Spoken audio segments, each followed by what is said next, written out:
in MNCs, if you still have a job after 50, you've done well. If you still have the job after 55, you hit the jackpot. Very few still have the job at 60, right? So the point is that, and you know, you're absolutely right. There will be a pressure from below to replace people above, and you must allow the natural course, natural flow to take its course, and for that to happen. But if you look at CEO cycles in the last 20 years, you know, CEO cycles used to be the 60s. People were 60 plus years old 20, 25 years ago. And then it started becoming younger. And actually it came into the 30s. And there were many CEOs started becoming CEO 30. And now it's gone back to the 50s. And that's because, you know, there is experiential learning and there's an optimal. So I don't think it's the politician's window of 50 years of experience. But I also don't think it is the 15 years of experience, you know, because your biggest lessons come from your failures as well. And you need to fail. I mean, I'm not saying you have to fail, but it is your biggest wake-up call. And every one of us has failed. Hopefully, we won't fail the same way again. So I'm saying there's an optimal band, but I was talking more about the 30, 35-year-old CEOs who want to become CEOs at 30, 35. And then at 40, you're finished, right? Your career is over. You can't do now a second in charge job anymore, right? And, you know, that's it.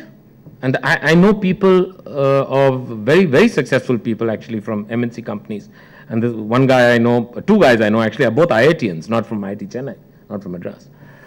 So that's really what I was basically saying. Sorry, there was another question there. Yeah. So my question is regarding, you said open house, you conduct open house. But I have read many where people corporates use this technique. But do you really ensure that people are benefiting for that? Means I want to say that being at the top management, you conduct open house session via video conferencing. People are telling you that I'm having problem with this guy, or I'm having problem with this practice in this organization.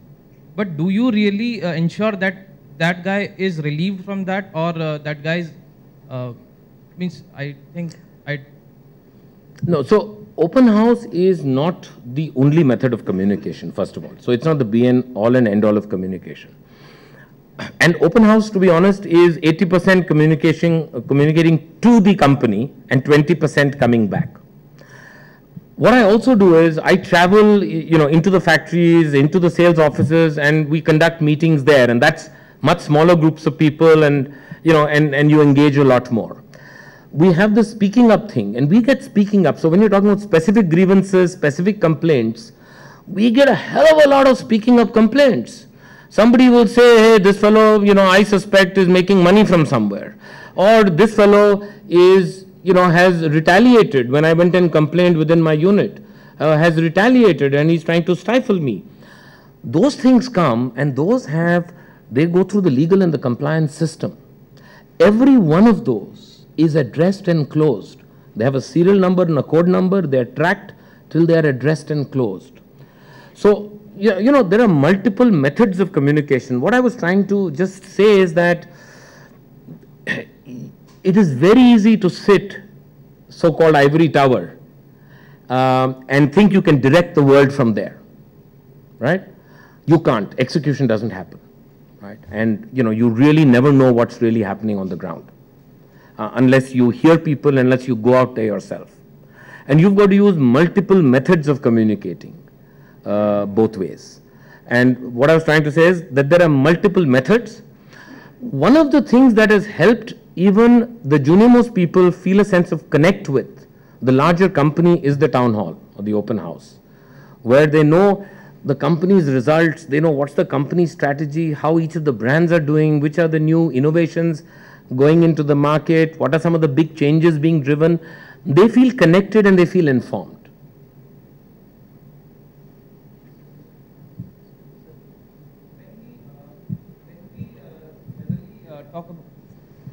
When we are taking a specific problem, we used to say that this is a grievance, and we generally redirect it to some other body of the company. But what I perceive is a worker is still important as a brand is. A whole organization is built with the worker as well as the brand. So when something happens with the brand, we take it very, we efficiently work towards it. But when a worker is not, worker is facing some problem, we take it as a grievance and we redirect it to something else. So what I perceive is whenever I would be a manager or something, I think that both of these things should be taken in the same sense. The worker is as important as the brand is. This is what I don't know about as important or whatever. Both are critical to the business, and there is no issue. At the end of the day, we all want to have harmonious relations with our people, right? And there are very clear grievance handling systems or whatever. Maybe you call it grievance handling. That's what the nomenclature is in a factory. Every single one of them is addressed or escalated. Right? And there are very clear escalation protocols as well. But I agree with you. There is no way of saying you can stifle your workforce and protect your brands. The company will collapse. It won't work that way. Let's take somebody else. Any questions? Okay. Sure. I'll come that side. Let's take this one here. Yeah.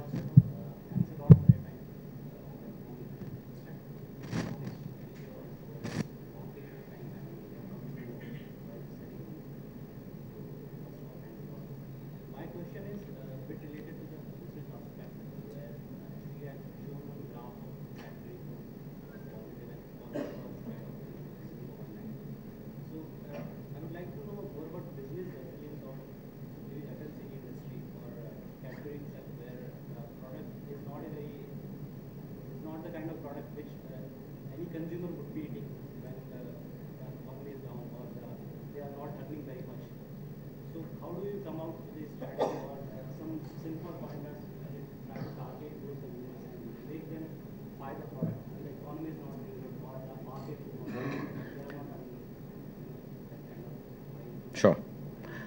So first of all, there are two categories in the world that are recession proof. One is chocolates and the second is alcohol. So whether you're happy or sad, these are two categories you will always consume. All right? So anyway, but that's more in a lighter vein. You know, sorry? Alcohol, you agree. All right. So, you know, the thing is that in India, the consumption of chocolates is a fraction of anywhere else in the world per capita.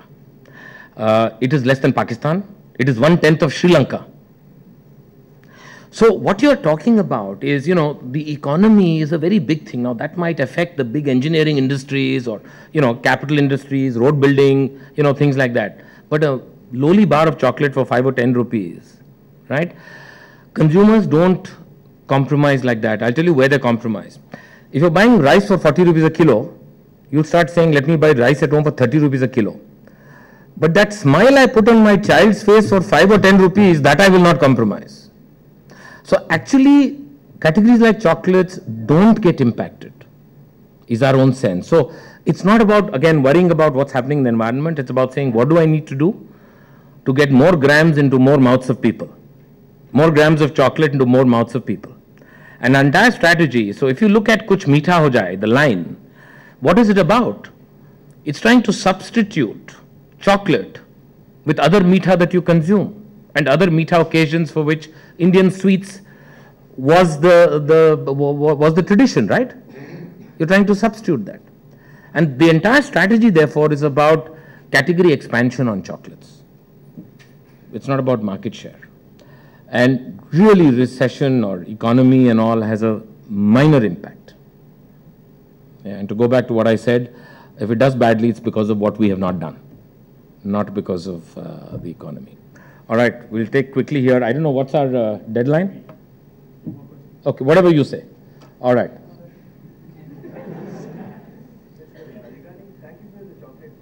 All right, you're welcome. Regarding the social responsibility activities, like not just taken by your company, by companies which take up social responsibilities in general. Like I want to know that, like when you formulate those strategies, do you give more importance to how much that social responsibility initiative, how much that will add a more brand image to your company, or do you actually take into account the impact it has on the people? So I'll tell you, for example, you know, as a company, we plant 7 million cocoa trees a year. there are very few companies in this country that plant 7 million trees.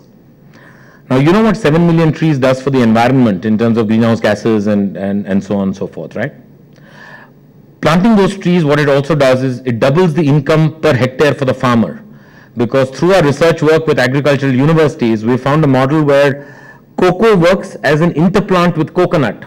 So today you have monocrop farms of just coconut. In the middle of all the coconut trees you put cocoa, both the plants are synergistic. And the third thing is, I prevent paying customs duty on cocoa bean that is imported. So it's good for business. So it's win-win-win. Now, one of the things we have not done is to make a big song and dance with consumers and our brands about the fact that we do these kinds of activities. So you wouldn't have read much about it. And that's because I don't think we want to overstate what we do in the area of CSR. My point of raising it today is to say that businesses have to have a soul. They have to have a soul beyond making money. And they have to be inextricably linked to the environment that they're in. You have to care for your consumers, right, and do what's right.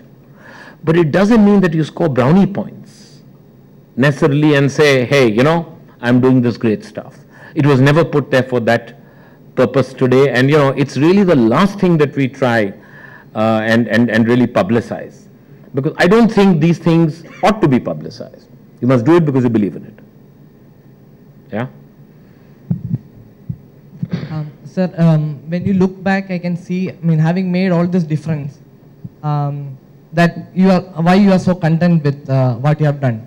But when you are starting your career, given that you were choosing a career out of engineering, how did you make that decision then? That being from, you know. Yeah. You know, life sometimes takes its course. All right. So, you know, from IIT, like I said, I was one of the few guys in my batch